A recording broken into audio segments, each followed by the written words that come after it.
Okay, here's my bracelet cuff, very thin, made from Sculpey Ultra Light, using the techniques that Berndt showed, adding pepper for the little flakes, and in my case I added scrapings of various colors of Inktense, kneaded the clay, and then sort of pushed it together in bits and pieces. It was kind of dull coming out of the oven, so yes, I couldn't resist highlighting some of it with some gold. My favorite gold is Golden's paint. But what's really interesting, kind of, is the fact that on the inside, it's really quite pretty. It looks like stone, and I'm making a lot of things in green and gray, since those are the colors I wear. Oops, looks like I got a little whisker there. I don't know what that is, paint maybe? Anyway, it'll come off. I'll take it off in a minute when I'm not holding everything with one hand, but this will look good with gray and greens that I like to wear in the winter. So, I like it, and I love the inside. I think it's very pretty. It does look like stone. It did look pretty from the outside, but really it needed a little bit of, it needed something. So I kind of dry brushed or dry sponged some gold paint. And for anybody, I've got some earrings too. Let's see, what am I going to do with those? You can see how interesting the colors are as I walk in different light. And I also made some dangling earrings that I need to now put together. And you can see how they look. Pretty cool, I think. Look how pretty the colors are. For some reason my camera does a better job photographing when I do a video. I can get closer and get more detail than when I use the straight camera. So here's the pieces.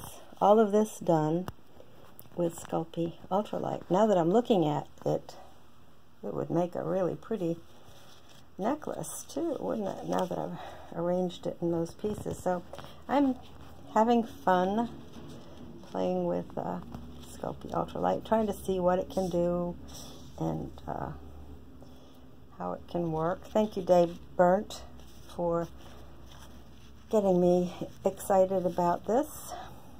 And I love that kind of stony look. And it really is pretty. I hope you will agree, but I like it. And I like the fact that I can make things a little thinner. But alright, so far so good. I'm learning a bunch of things. By the way, I've learned that latex gloves the clay does not stick to, but